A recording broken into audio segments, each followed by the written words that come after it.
हर bill पर ही debate करना चाहते हैं, लेकिन आपने देखा है कि किस तरह से सत्ता पक्ष लगातार डिबेट भी कई बार नहीं कराना चाहती है या करा भी लेती है तो वही करती है जो वो चाहते हैं। पहले भी बहुत तरह के आश्वासन मिले थे कि पेपर लीक नहीं होगा, ये पहली बार तो है नहीं, कई बार हुआ है और उसके बाद भी इस तरह से रिपीटेडली हो रहा था।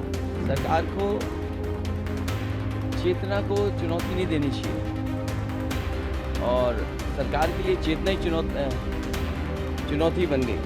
हमको चर्चा करनी है इस पर और हम चर्चा करना चाहते थे। विपक्ष चर्चा करने से इनकार कर रही थी, पर हम ये उम्मीद करेंगे कि वो सहयोग करे। हमको चर्चा करनी है इस पर और शुरू से ही हम चर्चा करना चाहते थे। विपक्ष चर्चा करने से इनकार कर रही थी, पर हम ये उम्मीद करेंगे कि वो सहयोग करे और प्रधानमंत्री जी ने और भारत की सरकार ने जो स्टेप्स लिए हैं, जो मेजर्स लिए हैं, जिस तरह युवाओं की और छात्र छात्रियों की आवाज़ सुनी गई, I think it's a welcome move. आगे चर्चा बढ़े और एक कंस्ट्रक्टिव डिबेट हो, डिस्कशन हो, यही चाहूंगी एक पार्लियामेंटेरियन होने के नाते। अभी तो फिलहाल जो छात्र नौजवानों के साथ कई जगह पर सरकार केस करा रही है, मुकदमे लिखा रही है। सरकार को चेतना को चुनौती नहीं देनी चाहिए और सरकार के लिए चेतना ही चुनौती बन गई। और अभी तो बात हम सब पॉलिटिकल पार्टी के लीडर बैठ के बात करेंगे क्या तय करना है। डिबेट तो सही है, हम लोग करना चाहते हैं, हर बिल पर ही डिबेट करना चाहते हैं, लेकिन आपने देखा है कि किस तरह से सत्ता पक्ष लगातार डिबेट भी कई बार नहीं कराना चाहती है या करा भी लेती है तो वही करती है जो वो चाहते हैं। तो उसमें हमें देखना है कि उन्होंने क्या क्या प्रावधान रखा है और उस प्रावधान से भविष्य में किसी तरह की गड़बड़ी होगी या नहीं होगी, ये भी हम लोग देखना चाहेंगे, क्योंकि पहले भी बहुत तरह के आश्वासन मिले थे कि पेपर लीक नहीं होगा, ये पहली बार तो है नहीं, कई बार हुआ है और उसके बाद भी इस तरह से रिपीटेडली हो रहा था।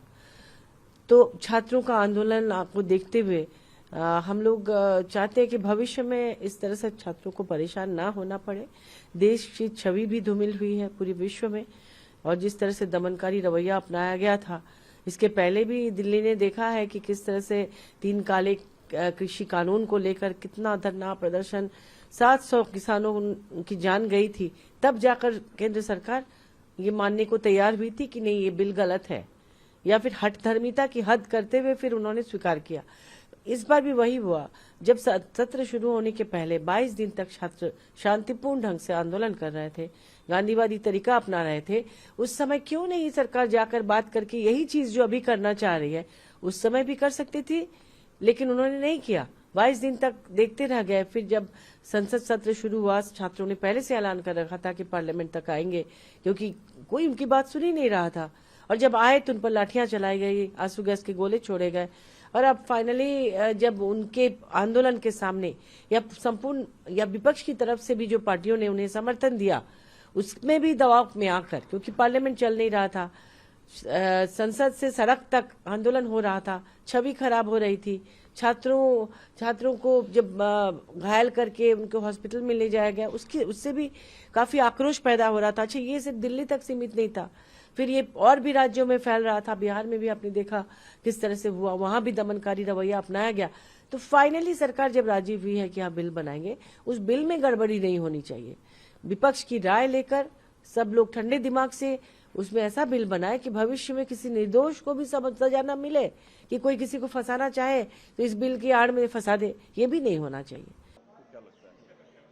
बहुत ही महत्वपूर्ण और गंभीर मुद्दा है देश के सामने कि एक शांतिपूर्ण आंदोलन जिसमें निहत्थे युवा शांतिपूर्ण तरीके से आंदोलन कर रहे थे, उन पर पेलेट गन इस्तेमाल किया गया और रिपोर्ट आई है कि कनॉट प्लेस में 7 राउंड पेलेट गन के फायर हुए हैं और एक ऐसे युवा हैं जिनकी आंख में बहुत बड़ी चोट आई है और जो एक आंख में से वो ब्लाइंडेड हो गए हैं, उनका विजन लॉस हो गया है।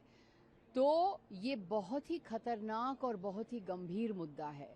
क्या हम ये कह रहे हैं कि जब भी शांतिपूर्ण आंदोलन होगा, क्योंकि शांतिपूर्ण आंदोलन करना हमारा संवैधानिक अधिकार है, हर किसी नागरिक को अधिकार है कि सड़क पे उतर के अपनी आवाज उठाए। तो अगर शांतिपूर्ण आंदोलन पर लीथल या सेमी लीथल गन्स इस्तेमाल किए जाएंगे तो इसका क्या मतलब है? ये सीधा लोकतंत्र पे आक्रमण है। गृह मंत्री, प्रधानमंत्री को जवाबदेही स्वीकार करनी पड़ेगी। जवाब देना होगा कि किस तरह से ये पेलेट गन निहत्थे युवा पर कैसे इस्तेमाल हुए, किसने ऑर्डर दिया, किसने इसका ऑथराइज किया, और इसमें पूरा स्पष्टीकरण गृह मंत्री को देना पड़ेगा। You also demand apology of Home Minister and Prime Minister on behalf of your party. We want an apology on behalf of the Home Minister and the Prime Minister. We want to know exactly who authorized the use of pellet guns on unarmed, peaceful youth protesters.